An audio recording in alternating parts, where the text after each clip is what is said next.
Enigma depravatio est. Enigma crudelitas est.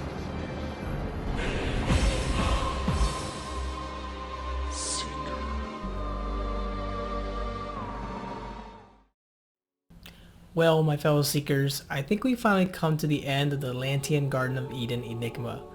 I've reached a point where I think we have finally solved this mystery with a rational hypothesis that could be turned into a peer-reviewed journal article, which I'm considering of writing someday. I'm also considering reaching out to bigger YouTubers to present the hypothesis, and once in a while I'll jump on some Twitter Spaces or Twitter X Spaces to challenge people. So I will no longer be making videos on YouTube. Thank you all who have helped me reach 10,000 subscribers. I'll continue to post a few AMVs and maybe one last Alita Army video once official news comes out on the sequel. And if there's some serious news on UAPs, I'll consider weighing in. So let us finish solving this enigma with one final analysis. If you're new, be sure to see my past videos for context on the theory. And thank you all again, and enjoy this final review and keep seeking those enigmas.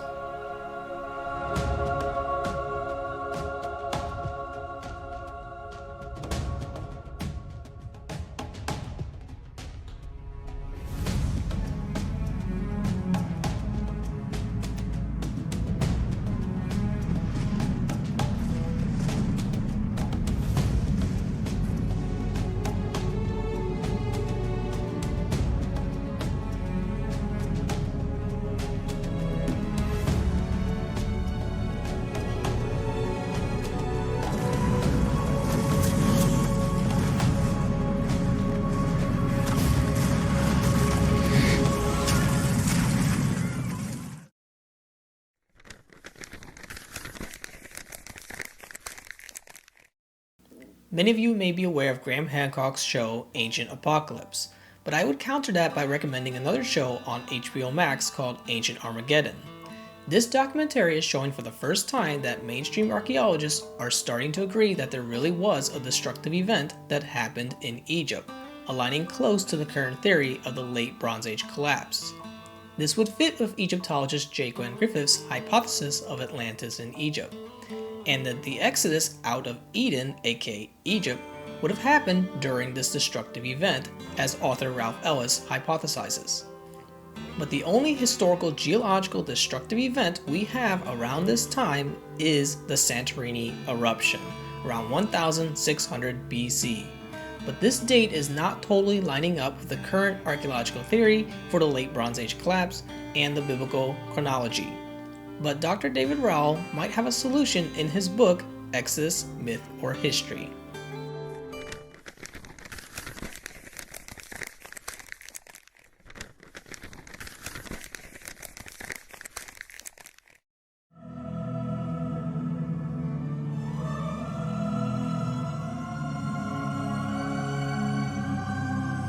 David Rowell, author, historian, and Egyptologist, is an agnostic, someone who remains unconvinced of the existence of God. Yet, he clearly sees archaeological evidence of the biblical Joseph, Jacob, and the early Hebrews in the Nile Delta region of Egypt.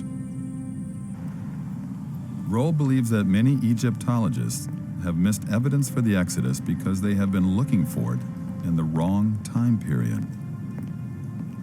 While most scholars think that the events of the Exodus happened in the New Kingdom, David Rowell's view would put the Exodus in an entirely different period, the earlier Middle Kingdom, where he claims evidence for the Exodus can be seen. After this 12-year investigation, I too have come to see that the Middle Kingdom was the only place where a sequential pattern of evidence matching every step of the Exodus events can be found. This leads to a new question. Why is this evidence showing up so much earlier than expected? David Rowell's solution was to propose a radical idea. He had identified problems with Egypt's history unrelated to the Bible. When he shifted Egypt's timeline by centuries to fix the problems, the result was that this pattern of evidence matching the Exodus now lined up with the biblical dates for these events. Other good scholars maintain that you don't need to change Egypt's timeline in order to see evidence for the Exodus. James Hoffmeyer believes textual clues in the Bible point to the Exodus happening at the 1250 BC Ramesses date. Bryant Wood and Charles Ayling believe the Exodus occurred around 1450 BC, using the conventional dates for Egypt and Canaan. They believe a case can be made for Israelites living in Egypt prior to that time, and later Israel appearing as a nation in Canaan. So an Exodus of some kind must have taken place. But the only place that I saw a pattern matching all the steps was in the Middle Kingdom, not the New Kingdom. And if that's not a coincidence, it would require some kind of major change. Either the Exodus happened long before 1450, or the dates for Egypt's timeline are off.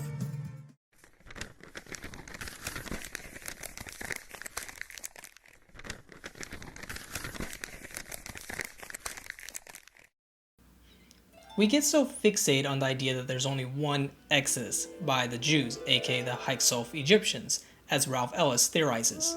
But there's another major Exodus that archaeologists don't want to correlate, due to it forcing them to revise the dating by a few hundred years, and that may even include the Thera eruption dates. This Exodus is the so-called Indo-Aryan migration waves into the Indus Valley, the third Garden of Eden. The collapse of the Harappan civilization, I think, correlates to the Bronze Age collapse, along with the Oxus civilization, who may have been those Indo-Aryans migrating away from their city-state into the Indus Valley around 1700 BC, bringing horses and sparking the Brihadrath dynasty, India's first true kingdom being banished out of their Garden of Eden, that being the Indus Valley oasis. The Oxus civilization migrated away into the Indus Valley because they had been previously trading with the Harappan civilization and assumed they could seek shelter and refuge there, only to find out that the Harappan civilization also collapsed due to unusual climate shifts of drought, forcing their migrations into northwest India, sparking the Vedic legends of Shambhala, Agartha, and Dwarka, which could be another version of Eden and Atlantis, fit to new lands. But these dates might also be off by a few hundred years. They might be dating too old, while the Middle East dates are dating too early. Within the late Bronze Age collapse, there's another Exodus, the so-called Sea People, simply implying migration waves coming from the Mediterranean by boat into Egypt and Assyria, sparking potential wars. Ironically, these might be the wars Plato was inferring between Atlantis and the early Athenians. But it wasn't the Egyptians that were invading, it was the early Mycenaeans. The volcanic eruption forced migration waves, in turn causing wars for territory and separatist movements like the Hyksos Jews and the Philistines. So it seems there's a broader migration waves happening in the northern regions, moving south and east over a period of 50 years, for that's the time period that most of these civilizations in the Middle East start collapsing. The question is where to put that 50-year time period. And I think there's one legend that can help us narrow down that time, and that is the Epic of Gilgamesh.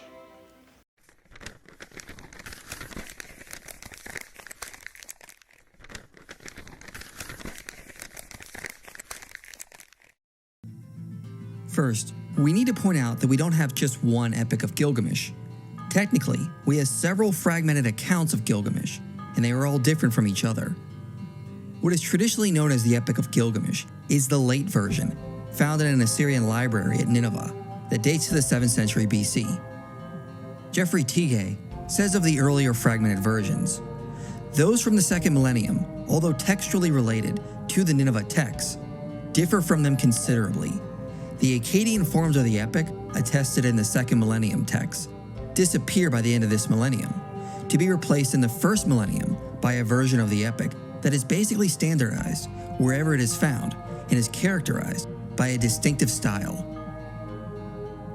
So what we can gather from historical evidence is that Gilgamesh was updated and changed over time, and there are several different versions, which show how fluid the text was before the construction of the late epic. We have found variations in fragmented Sumerian, Akkadian, Hittite, and Hurrian versions, scattered throughout the ancient world. All of these appear to be older than the late complete version, and differences can be found throughout. So, I mean, we have the story of Gilgamesh, which they say, predates everything. It's 5,000 BC or whatever. But the Gilgamesh story is the same story we've talked about with the Joseph character of Taurus turning into Aries within the processional zodiac. So the great month of Taurus became the great month of Aries in 1750 BC. And if you read the Gilgamesh with his bow and his axe, and he's attacking the bull of heaven to kill the bull of heaven. But he can't get to the bull of heaven until he kills the 6 splendors of the Humbaba. Well, this is astrological again, or astronomical, if you want to put it that way, because on the back of Taurus, we have the Pleiades, which is the 6 sisters, or well, it used to be called the 7 sisters, but it's now the 6 sisters. That is the Humbaba. So, and Gilgamesh is Orion. It's a perfect description of Orion completely, attacking Taurus, who's right next door to Orion, and even in the sky, it looks like Orion is attacking Taurus, in order to end the great month of Taurus and bring on the great month of Aries. So this is a story of the cosmos. But the thing about this is, if that is true, then we can date this perfectly. It's 1750 BC. Right. Nothing to do with the 3000 or 4000 BC that they keep claiming for the Epic of Gilgamesh.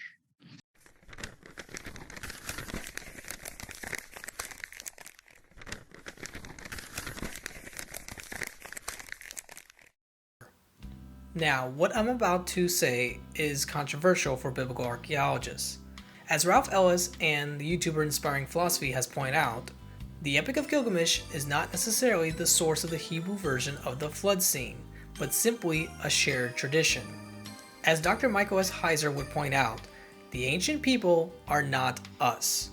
When they write mythologies, they are incorporating what we might call news infused with entertainment. Hence, entertainment news that shapes history. Plato's Atlantis and Republic is a perfect example.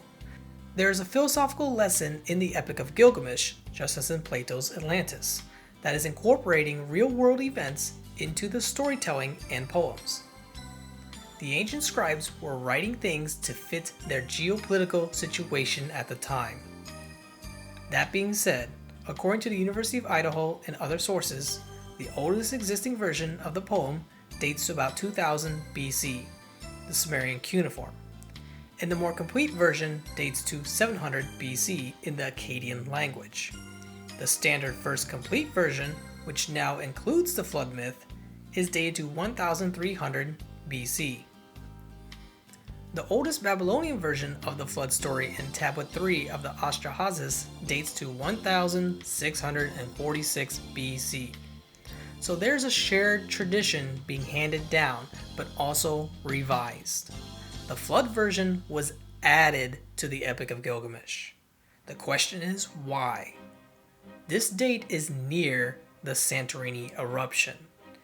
Many people have this idea that these stories are down through oral tradition over thousands of years prior.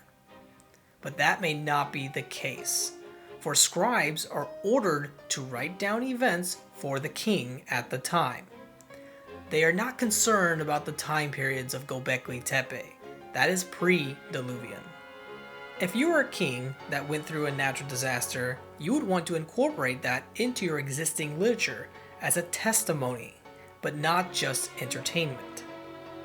So what I'm saying is the Great Flood in the Bible may be one in the same event with the Exodus, told by different people exiting Egypt, and possibly even Sumer.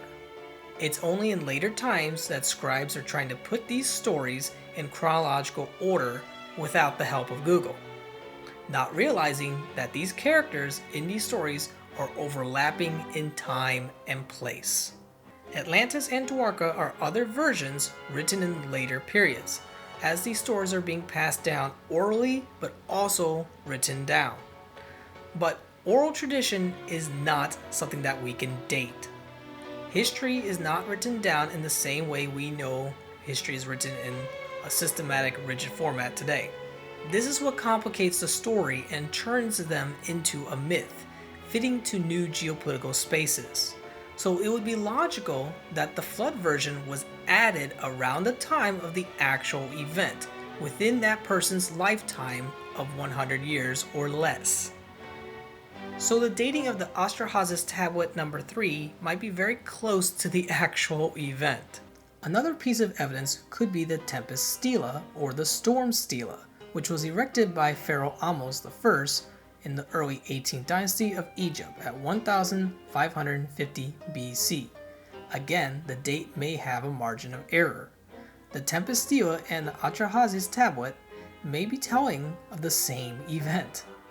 For the Atrahasis tells us that it happened on a river.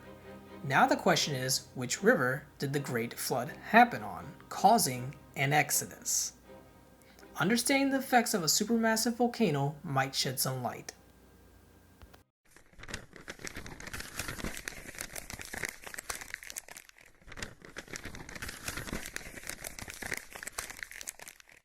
I had a dream, which was not all a dream.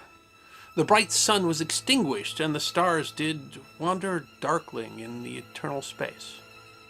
Rayless and pathless, the icy earth swung blind and blackening in the moonless air. The opening lines to the poem Darkness by Lord Byron, where the protagonist predicts the end of the earth, paint a dismal picture. Some say that Byron was inspired by an Italian scientist's prediction that the sun was about to burn out and that the earth was going to be doomed. Others say that it was an analogy for his failing marriage. But the poem unquestionably was inspired by real events of the day. In 1815, Mount Tambora in what was then the Dutch East Indies erupted. It was the largest volcanic eruption in human history, although there's some evidence that there were larger eruptions in prehistory. The impact on the people in the immediate area was of course devastating, but the long-term impacts on the entire Earth were vast and surprising. The impact of the 1815 eruption of Mount Tambora deserves to be remembered. And Tambora's effects had just begun. The volcano had thrown up billions of tons of ash and sulfur gases. The ash had an ablative effect, blocking the sun as it moves through the atmosphere, but the greatest effect comes from the sulfur gases, SO2, in the stratosphere.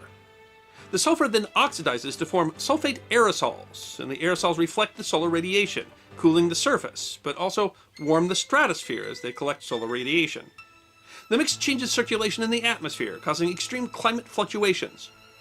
Tambora was a massive eruption. One scientific paper studying the effect of the eruption concluded, the eruption of Mount Tambora is therefore very likely to have had a profound impact on a global scale.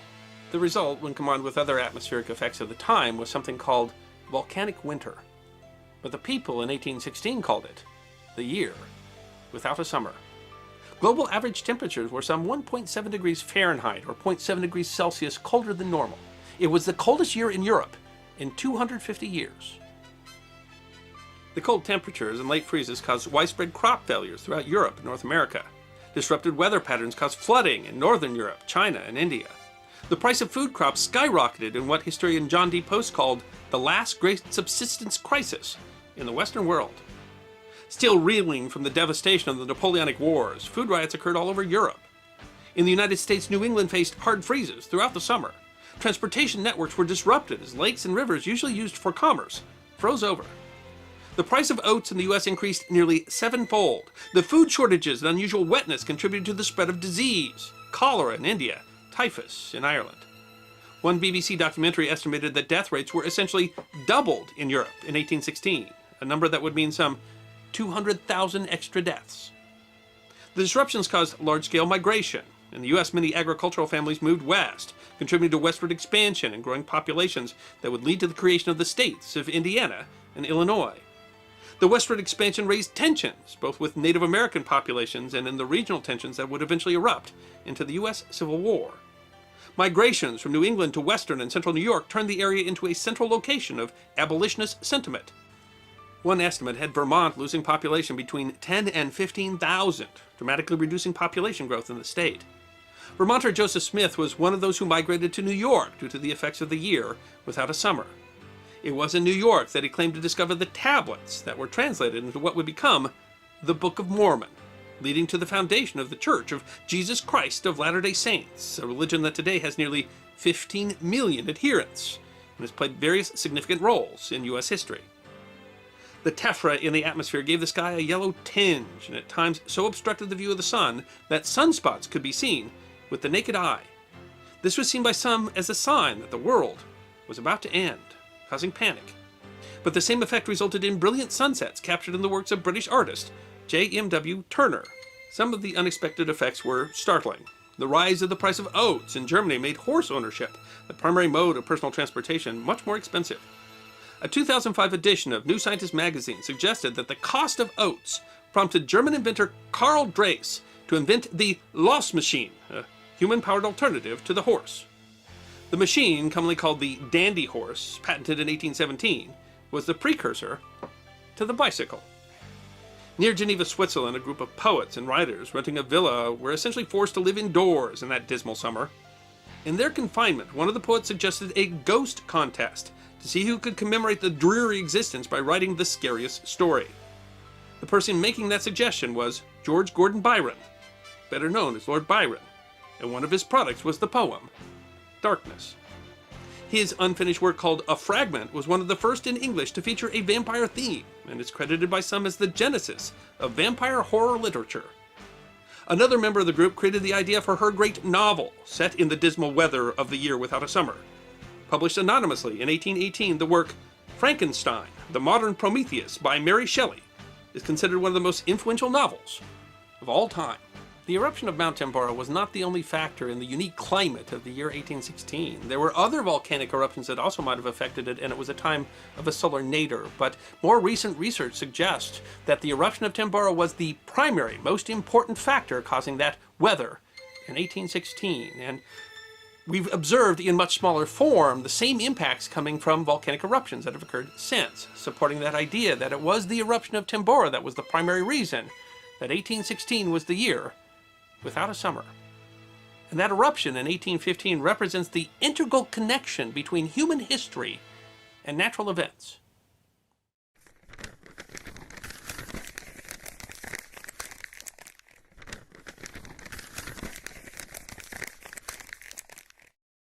That interaction would also apply to biblical events. Just as poems and stories are inspired by Tambora, so too would biblical fragmented stories also be inspired by original events that had major geopolitical effects on civilization at the time. And the Santorini eruption is categorized to be a 7 VEI, or larger due to it being close to water. Due to its proximity, the effects would be even greater to civilization at the time, who had a lower technological and population size than 1815. It seems far more rational to think whatever caused the Bronze Age collapse would be the Santorini eruption versus the Iceland Hekla 3 eruption of VEI 5. Some Egyptologists have firmly dated this eruption to around 1159 BC, correlating to Pacific artifact dates in Egypt and blaming it for the famines supposedly under Ramses III during the wider Bronze Age collapse. But geologist Andrew Dugmore has rebutted this date and puts the eruption no older than 1000 BC. Other scholars have held off on this dispute, preferring a more neutral stance. These Egyptologists not wanting to shift the timeline like Dr. David Rowell are simply trying to find another volcano to match with the current theory of the dating of the Bronze Age collapse. Volcanic carbon dating tends to be more reliable versus hundreds of contextual cultural artifact dates complicating the timeline and finding a direct correlation. The margin of error would be smaller when just dating volcanic material with a clear strata. So most geologists put the Thera eruption or the Santorini eruption no older than 1683 BC. Now let's put this into consideration of other dates of civilizations' births and collapse, being open to the maximum margin of error of 500 years older to correlate with the Thera eruption hypothesis. The farther back in time you go, the larger the error gets. Now that we know that supermassive volcanoes can cause global disruptions in climate for a couple years, events like this could give birth or cause the beginning of the end of a specific civilization, and reshuffling of the deck and stagnation of civilization progression. For example, let's consider other cultures. Poverty Point is dated to about 1600 BC as the beginning of the mound builder civilization. What's interesting is the Shang dynasty is also dated to around this time at 1600 BC. And the Vedic cultures are dated to about 1500 BC. The Mycenaean civilization also begins around this time, as well as the Middle Assyrian civilization, which survived the collapse. Now, when considering the exodus or reshuffling of migration routes, Norte Chico civilization dates to about 1800 BC for its collapse. Again, we need to consider the possibility that maybe some of these dates are too old and some are too young. The Oxus civilization is dated about 1700 BC, and is believed that these people came down into the region of the Indus Valley as the Harappan civilization collapsed around 1700 BC. The Minoan civilization is actually dated to about 1450 BC. Ironically, this is not as close to the Thera eruption date, which complicates the situation. So what more than likely is that they're dating the wrong artifacts. But when it comes to Egypt or Atlantis, Egypt pretty much survived but didn't go unscathed. But in the case of Egypt, the exodus wasn't a one-way trip. People were leaving Egypt as well as coming in for refuge, not realizing that they also went through a natural disaster, but they would recover relatively quicker than other civilizations due to the type of landscape it has, with the Nile. The current dating of the exodus is about 1300 BC, but with the Tempest Stela, that is currently dated to about 1550 BC. Keeping account of this margin of error, we can see there seems to be some correlation between all these civilizations seem to be popping up and collapsing right around this period of 300 to 500 years. Now there's another clue we should consider presented by the channel Patterns of Evidence.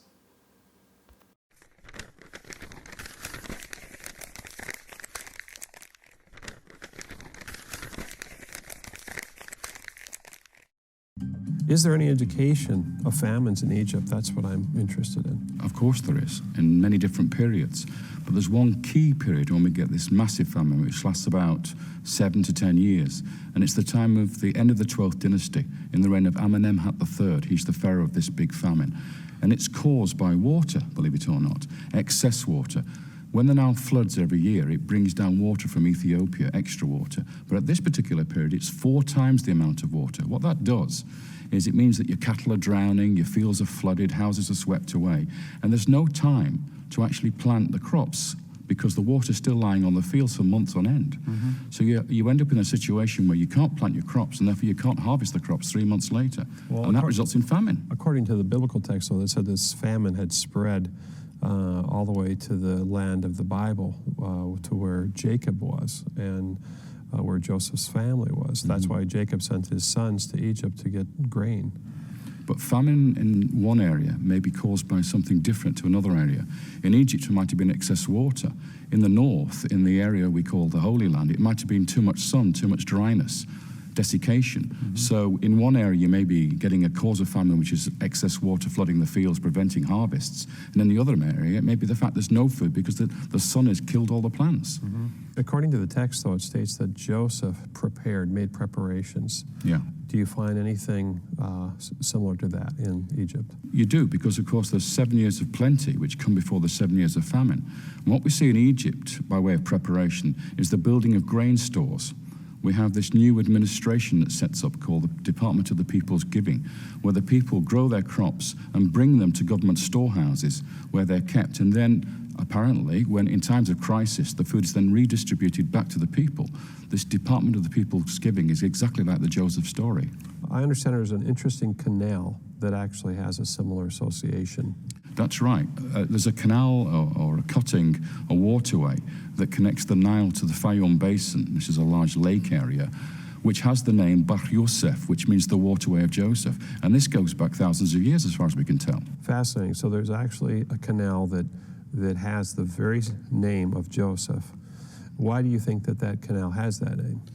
Because I think he made it. I think it was under his instructions as Vizier of Egypt that canal was cut. And it was cut to divert half the water from the Nile into the Fayum Basin to protect the Nile Delta and the capital from excessive flooding. So what you're suggesting is that Joseph knew about these floods that would wipe out the cropland, and he prepared by creating a canal to siphon off the water. Reduce the water by half and you get back to the land of plenty again.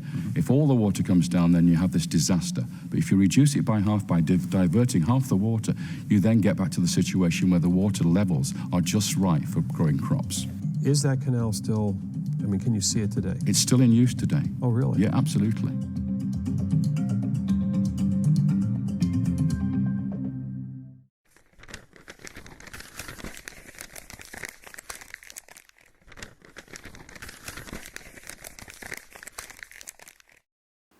Again, my view on the Torah as a Catholic is I lean towards the documentary hypothesis, but not just for the main scrolls of the Bible, but even within Genesis, I believe is a compilation of different fragmented scrolls by the Hyksos Egyptian scribes, only later put into some chronological order that was never meant to be in a chronological order.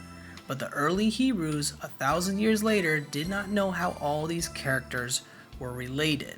So they assumed they all had some lineage together, not realizing the possibility that the character Joseph, Moses, and Jonah may have all been living around the same time of the event, but in different areas of Egypt and tribes. These accounts were written down shortly after the event, maybe 100 years after at the most, just like the Epic of Gilgamesh, within small testimonies. And one of these fragments may be the Ipuwer Papyrus.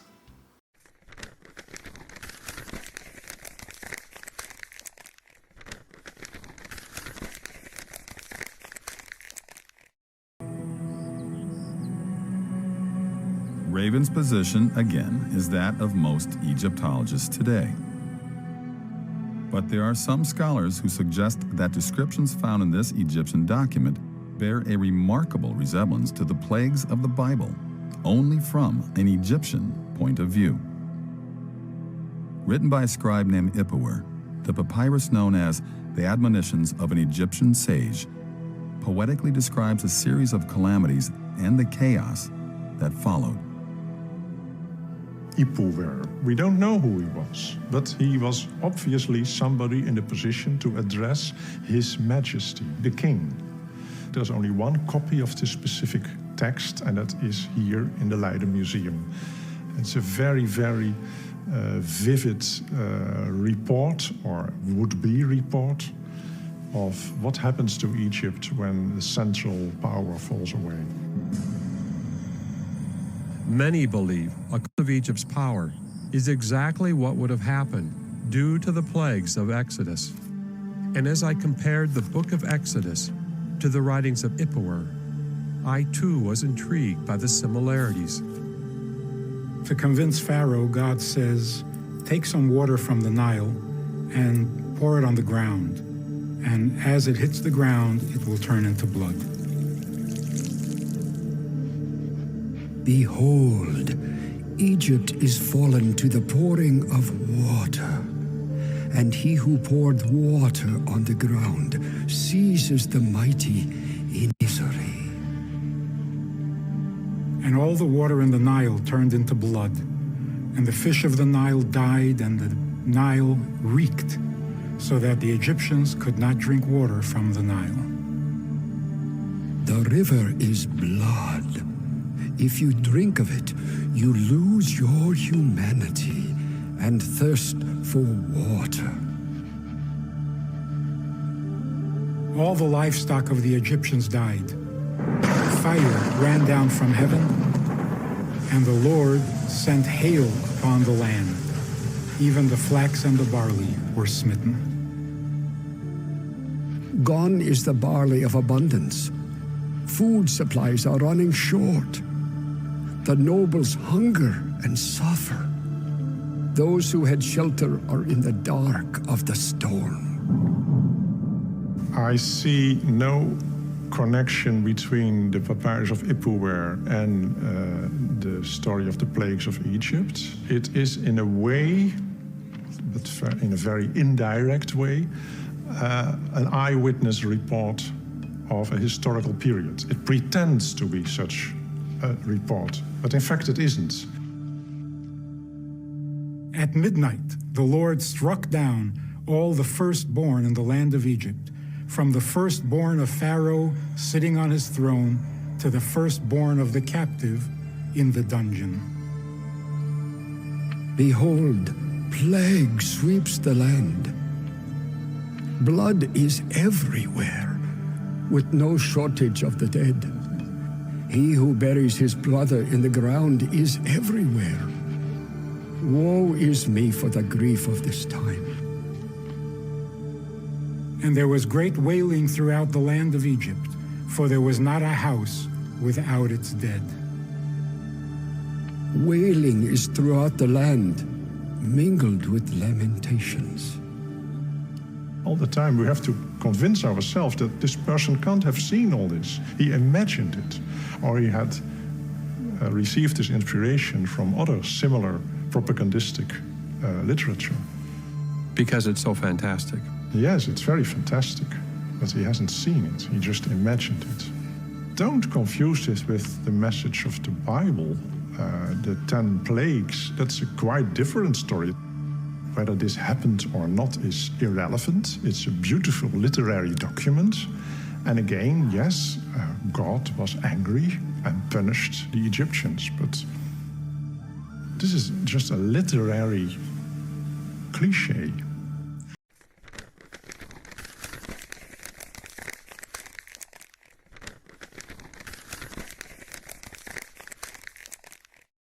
That's what they said about Plato's Atlantis, for which I have shown in my Atlantis series points to Egypt, although I would make one correction. One hypothesis for Plato's date was using the 3 seasons of Egypt dated by the Czech writer Radek Brajkat, narrowing the date down to 3590 BC. At least that could be the birth of Atlantis, but when it comes to the destruction of Atlantis, we can narrow that date down even more using J.G. Bennett's hypothesis of a possible translation or hyperbolic narrative of the 9,000 years before Solon to actually be 900 years, putting the date around 1530 BC. Due to the Mycenaean Greek linear B numeral characters for 100 and 1000 looking very similar, along with the pronunciation, this error may have come about around the Roman times, but not necessarily from Plato. If we include a margin of error, that puts it close to the hard date of the Thera eruption around 1600 BC. He explains his reasoning in the 1962 lecture article titled New Light on Atlantis and the Exodus. Although I disagree with him when it comes to the location of Atlantis, he argues simply it's the Minoan civilization, despite using the Exodus as evidence for a volcanic event for the destruction of Atlantis. But he doesn't seem to address many other details that J. Gwyn Griffiths and I have noticed in Plato's writings, such as the reference to elephants, the typology, and the governance of Atlantis. But he's definitely right to put it back to the Minoan collapse. After reading Timaeus and Critias' accounts again, I noticed that the priest of Sais is clearly denoting that Atlantis occupies everything within the Straits of Hercules, not outside them. But there seems to be a dual use of the name pointed out by researcher Don Pastris.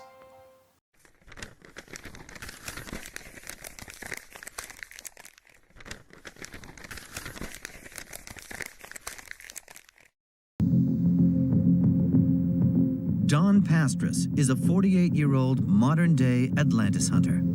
He's traveled just over 100 miles from Athens to the tiny island of Santorini, one of the Cycladic islands in the Aegean Sea.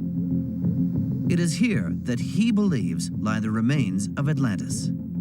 In his search, Pastris has used a different interpretation for Plato's Pillars of Hercules. Some people seem to think that Gibraltar is where the Pillars of Hercules were. But if you read the story of Plato, it talks about the Pillars of Hercules, and that the area was like a cup. So if we have the Pillars of Hercules in this area here, You can see that the Sarconic Gulf is similar to a cup with that area here. The story said that opposite the Pillars of Hercules was an island. Now here, if this is where the Pillars of Hercules was, we have an island opposite the Pillars of Hercules. Why would you look for an island opposite Gibraltar? I worked out through Plato's story that these islands were Atlantis. There's an island, and look at it. It's an enormous island. Papyrus has searched for evidence of Atlantis using writings from the country where the story originated, Egypt. He's interpreted the Book of the Dead, a spiritual guide to the afterlife written 3,500 years ago. He believes it to be another version of the legend.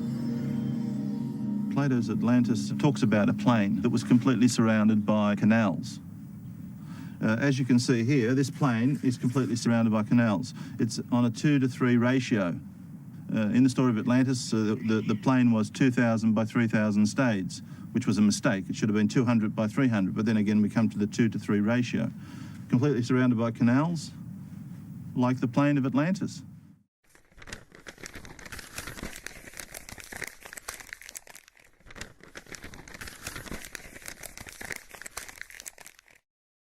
I find it ironic that Papyrus is using Egyptian scrolls symbolizing the canals and plain. I would think that this would be a big clue to show that Atlantis was Egypt this whole time, especially knowing that the story came from Egypt. But the confusion comes about because of the two priests of Science are emphasizing that the Greeks also call it the Pillars of Hercules within the Aegean Sea, shaped like a cup. But this was not the true pillars to the Egyptians. They viewed the pillars as a stranger vulture. It was the Egyptians or the Phoenicians that they learned this from. This map should not be taken too literal, but there are clues when we keep the law of proximity. The name Atlantic Sea was misplaced by 18th century map makers trying to interpret Herodotus' writings. They were confused between the name of Atlantic Ocean and Atlantic Sea. They saw Atlantic Sea versus ocean, but at the time there was no distinction between the two. Greeks viewed it as the Aegean Sea threshold into the Atlantic Sea, being the Mediterranean. But this is where the place name needs to be shifted. The priest was belittling the Greek sea as a little harbor to the Egyptians' sea, being the Atlantic Sea. So I was wrong in my past videos that the Straits of Gibraltar were denoted by the priests, but that there were two locational uses of the name in the writings. The priest of Sais was talking in a way that sounded like he was talking in the third person. This is what's confusing a lot of people. He was implying that Atlantis existed in front of the Greek Pillars of Hercules, referencing outside the Aegean Sea, but still within the Egyptian Pillars of Hercules, being the Straits of Gibraltar, because Atlantis occupied everything from the Atlas mountain range, being Libya at the time, to Egypt, and that they tried to cross the ocean to settle in the coastal regions of Europe, possibly over 2000 BC, when the early Assyrians and the Egyptians may have had an alliance. This possibly has a connection with the legendary pharaoh of Pisistratus that Herodotus speaks of, who tried to conquer Asia Minor and Greece, for which YouTuber Try the Explainer has a good video on this mystery, which may also have a connection with Atlantis. So the two priests, or philosophers of Egypt, were telling Solon that the destruction happened in the land of the Greeks, for the Egyptians long ago may have tried to settle or conquer this region, implying that the Greeks were the children of the Egyptians, or the Minoans were at least. So there must have been some lost war with the Minoans before the volcano, possibly under the legendary pharaoh of Pisistratus. The political undertone is a motivating narrative, saying that if the children of the Atlanteans were able to push the Atlanteans back, then they could do the same with the Persians or the Neo-Atlanteans. It was a political flattery for the Greeks, implying an alliance. And I'll explain in part 2 another major clue that gives the location away. We have to put it into the context of other Plato's writings, such as the Republic, giving a clear distinction on how Plato viewed his world order. between the two types, one being the ideal future city-state of Callipolis versus the old city-state of Atlantis in Egypt and Persia were considered to be part of that old world order, democracy versus the monarchy. He's showing how history is rhyming and that the Atlantean fall is a warning to the Persians, rhyming from an older event which fits well to the 13th dynasty of Egypt, ending right around 1650 BC, very close to the hard date of the Thera eruption. This dynasty is characterized as a period of instability. Biblical YouTubers like Inspiring Philosophy and A Christian Guy, along with even the late Dr. Michael S. Heiser, tend to get too focused on the linguistic evidence, but fail to look at other synchronicities that we will address in part 2 of my final video on the Atlantean apocalypse.